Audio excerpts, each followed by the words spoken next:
नाशिकमध्ये सुरू असलेल्या 94व्या अखिल भारतीय मराठी साहित्य संमेलनाचा आजचा अखेरचा दिवस आहे आणि आजच्या दिवशी राष्ट्रवादी काँग्रेसचे अध्यक्ष शरद पवार यांच्या उपस्थितीत साहित्य संमेलनाचा समारोप होणार आहे। आज सकाळी शरद पवार कुसुमाग्रज नगरीमध्ये पोहोचले।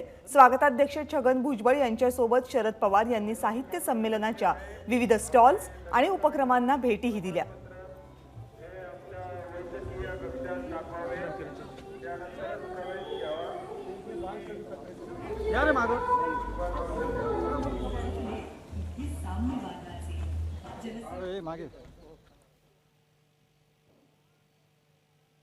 नाशिकमध्ये सुरू असलेलं साहित्य संमेलन वाचकांसाठी पर्वणी ठरते। या ठिकाणी नामांकित प्रकाशन संस्थांसह लहान मोठ्या प्रकाशनांचे जवळपास 275 स्टॉल्स आहेत। महाराष्ट्र पोलिसांचं मुखपत्र असलेल्या दक्षताचा स्टॉल इथे लक्षवेधी ठरलाय आणि इथला आढावा घेतला आमचे प्रतिनिधी प्रांजल कुलकर्णी यांनी। संमेलनस्थळी महाराष्ट्र पोलिसांचं मुखपत्र असलेल्या दक्षताचा स्टॉल देखील उभारण्यात आलेला आहे आणि इथे आपण जर बघितलं तर पोलिसांकडून म्हणजे कोविड योद्धा म्हणून पोलिसांना संबोधलं जातं। जीवाची बाजी लावत पोलिसांनी कोरोना काळात सेवा ही बजावली होती आणि त्याचीच दिवाळी अंक असेल मासिक जे आहे ते आपल्याला बघायला मिळत आहेत। जे आपण जर बघितलं तर महापूर परिस्थितीमध्ये महाराष्ट्र पोलिसांची महत्त्वपूर्ण कामगिरी असेल, यासोबतच सारे काही जनतेसाठी जे कोरोना काळामध्ये जे पोलिसांनी काम केलेलं आहे, जे त्यांनी पोलिसांनी सेवा दिलेली आहे त्याचा इथे दाखवण्याचा प्रयत्न आहे। यासोबत हे स्टॉलधारक आहेत त्यांच्याशी बोलू। आता काय इथे बघायला मिळतं? महाराष्ट्र पोलिसांचं दक्षताचे मासिक आहे हे पहिल्यांदाच आपल्या साहित्य संमेलनामध्ये सहभागी झालेलं आहे। त्यामध्ये आम्ही आपल्या दक्षताचे जे महाराष्ट्र पोलिसांचे उत्कृष्ट तपास कथा प्लस पोलीस वृत्त विशेष काय असतं त्या संदर्भात जे आपले मासिक असतात नियमित त्यांचा स्टॉल आपण या अखिल भारतीय मराठी साहित्य संमेलनात लावला आहे आणि त्या अनुषंगाने आपण सवलतीच्या दरात आपले हे पुस्तक मासिक आहेत ते विक्री करत आहोत आणि त्याचा आपल्याला चांगला प्रतिसाद लाभलेला आहे। यासोबतच आपण जर बघितलं तर वाढू पोलिसांचा सन्मान, देव दक्षता संशोधन यासह जे पोलिसांनी अनेक प्रबोधनपर जे कामं केली जातात, जनजागृती केली जाते ते देखील दाखवण्याचा इथे प्रयत्न आहे आणि पहिल्यांदाच साहित्य संमेलनामध्ये पोलिसांचा स्टॉल्स हा इथे दिसून येतोय।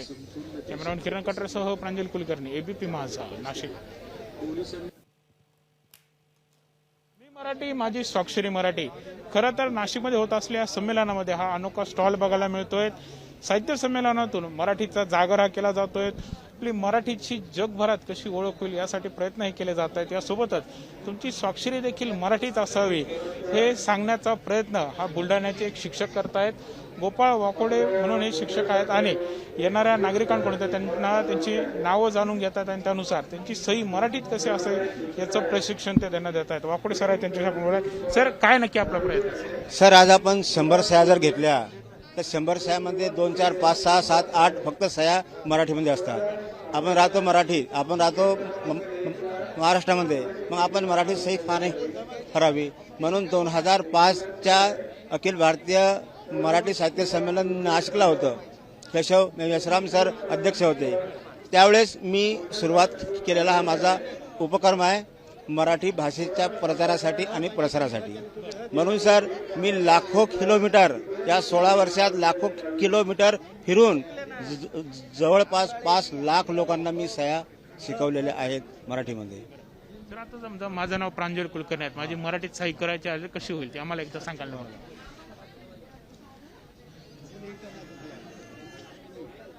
थोडा गडबडीत आहे, 6 वाजता फोन करा, मी फ्री असतो त्यावेळेस। तर आपण जर बघितलं म्हणजे माझं नाव प्रांजल कुलकर्णी असं आहे आणि तीच प्रांजल कुलकर्णीची सही ही स्वाक्षरी मराठीत कशी असेल ते दाखवत आहेत। सर, किती प्रकारचे तुम्ही स्वाक्षरी? 5 प्रकार करतो। 5 प्रकार। तर अशा प्रकारे म्हणजे की मराठीमध्ये स्वाक्षरी आपली कशी असावी हे ते प्रशिक्षण देतात आणि नक्कीच हा एक त्यांचा कौतुकास्पद असा एक उपक्रम देखील म्हणावा लागणार आहे। तुमची सही ही मराठीतच असावी आणि प्रत्येकाने महाराष्ट्रीयन प्रत्येक माणसाने आपली सही आपली स्वाक्षरी ही मराठीतच करावी असं देखील ते बोलून दाखवत आहे, अशी देखील ते इच्छा व्यक्त करतात। कॅमेरामॅन किरण कटरेसह प्रांजल कुलकर्णी, एबीपी माझा, नाशिक। गेल्या काही महिन्यांपासून स्वातंत्र्यवीर विनायक दामोदर सावरकर हे वेगवेगळ्या कारणास्तव चर्चेचा विषय ठरलेत। एवढा आता हे जे संमेलन नाशिकमध्ये पार पडत आहे त्या संमेलनामध्ये देखील सावरकर हे वेगवेगळ्या कारणास्तव चर्चेचा विषय हे ठरलेला आहे आणि याच सावरकरांची या संमेलनामध्ये विविध स्टॉल्स हे बघायला मिळत आहेत. आपण जरी आता इथे बघितलं तर सावरकरांची लिखित विविध पुस्तकं आहेत, त्यांचे साहित्य आहेत, हे इथे वाचकांना उपलब्ध करून देण्यात आले आहेत. नक्की काय या मागचा उद्देश आहे, काय सांगण्याचा नक्की या स्टॉलधारकांचा प्रयत्न आहे, त्यांच्याशी आपण बोलायत. सर, काय काय इथे बघायला मिळत आहेत, काय नक्की आपण नमस्कार. 94व्या अखिल भारतीय मराठी साहित्य संमेलनाच्या या व्यास क्रिएशनचा हा जो स्टॉल आहे त्याला आम्ही विनायक दामोदर सावरकर साहित्य दालन असं नाव दिलेलं आहे. आणि यामध्ये स्वातंत्र्यवीरांनी लिहिलेली आणि स्वातंत्र्यवीरांवर लिहिलेली अशी वेगवेगळी शेकडो पुस्तकं आज इथे उपलब्ध आहेत. तरुणांपासून ज्येष्ठांपर्यंत अनेक सावरकर प्रेमी आवर्जून या स्टॉलला भेट देत आहेत, पुस्तकं मोठ्या प्रमाणात विकत घेत आहेत, चालत आहेत. आणि आज त्यातलंच एक धगधगते यज्ञकुंड विदा सावरकरांचं व्यास क्रिएशन प्रकाशित या पुस्तकाचं 8व्या आवृत्तीचं प्रकाशन झालं, जी इंग्रजी, मराठी, हिंदी, गुजराती, ब्रेल लिपी अशा विविध सगळ्या भाषांमध्ये प्रकाशित झालेली आहे. आणि आजवर ती 5 लाखाहून अधिक विद्यार्थ्यांनी ई कॉपीमध्ये देखील वाचलेली आहे. अशा प्रकारे सावरकरांच्या साहित्याला मोठ्या प्रमाणात विविध स्तरावरून मागणी आहे. आणि आम्ही ठरवून स्वातंत्र्यवीरांच्या जन्मगावी स्वातंत्र्यवीरांचं दालन असावं, तिथलं सावरकरांचं साहित्य सर्वांपर्यंत पोहोचावं, याकरता हा एक छोटेखानी प्रयत्न आमच्या बाजूने केलेला आहे. आम्ही गेले अनेक वर्ष स्वातंत्र्यवीर सावरकर घराघरात मनामनात असा एक संकल्प केलेला आहे. त्या उपक्रमाअंतर्गत हा विषय आम्ही आज इथे करतोय. त्यात अगदी माझी जन्मठेपपासून अनादे अनंत सावरकर, ये मृत्यू ये अशी वेगवेगळी पुस्तकं, धनंजय कीरांच्या पुस्तकांपासून स्वातंत्र्यवीरांच्या पुस्तकांपर्यंत अनेक पुस्तकं आज इथे उपलब्ध आहेत. तर एकंदरीतच सावरकर हे घराघरात पोहोचावे हाच या मागचा उद्देश आहे. आणि सावरकरांची विविध स्टॉल्स हे इथे बघायला मिळत आहेत. कॅमेरामन किरण कटरेसह प्रांजल कुलकर्णी, एबीपी माझा, नाशिक.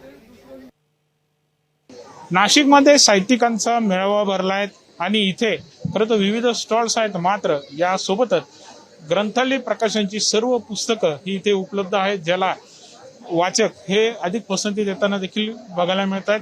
यासोबतच विशेष म्हणजे इथे तुम्हाला एबीपी माझाचा 2021चा दिवाळी अंक, जो माझाने पहिल्यांदाच दिवाळी अंक हा काढला, प्रकाशित केला होता, तो देखील इथे बघायला मिळतो, ज्याचं प्रकाशन देखील ग्रंथालय या प्रकाशनामार्फतच केलं गेलं होतं. संदेश इंगळकर सर आहेत, जे विश्वस्त आहेत, त्यांच्याशी आपण बोलाय. सर, कसा प्रतिसाद मिळतोय, काय? नाही, उत्तम चांगला प्रतिसाद आहे. खरं तर असं वाटलं होतं की पावसाळी वातावरण आहे सगळं, माणसं गावाच्या लांब येतील की नाही येतील, पण तसं काही घडलेलं नाही आहे. भुजबळांनी उत्तमरित्या चांगली मांडणी केलेली आहे. कार्यक्रमाची विविध दालनं आहेत, ती चांगल्या प्रकारे सजवलेली आहेत. आणि आता तुम्ही सगळं बघताच आहे की प्रेक्षकांची गर्दी वाढते. मला असं वाटतं की आज उद्या ही गर्दी वाढलेली असेल, कारण वाचकांना आता कुठेतरी ते 1.5-2 वर्ष घरीच होते की त्यांना असं कुठे बाहेर जाता आलं नाही. पुस्तकं मागवली ती, पण ती ॲमेझॉनवर मागवली. आपण बघून घेण्यातली जी गंमत असते आणि नुसतं काहीतरी वाचून आपण नेटवर पाहिलेलं असतं, तर पाहून हाताळून आणि परत जे पुस्तक आपण घेतलंय तो जर लेखक आपल्याला दिसला आणि त्याच्याशी जर आपल्याला संवाद करता आला, तर तो एक चांगला योग असतो. तोही त्यांना इथे आनंद घेता येतो. त्यामुळे सगळं अख्खं नाशिक शहर इथे लोटलेलं आहे. नक्कीच तुम्हाला जर काहीसं असं वेगळं काही वाचावं असं वाटलं किंवा असं एखादं पुस्तक खरेदी करावं असं वाटलं, तर या ग्रंथालयाच्या स्टॉलला नक्कीच भेट द्या. कॅमेरामन किरण कटरेसह प्रांजल कुलकर्णी, एबीपी माझा, नाशिक. एबीपी माझा, उघडा डोळे बघा नीट.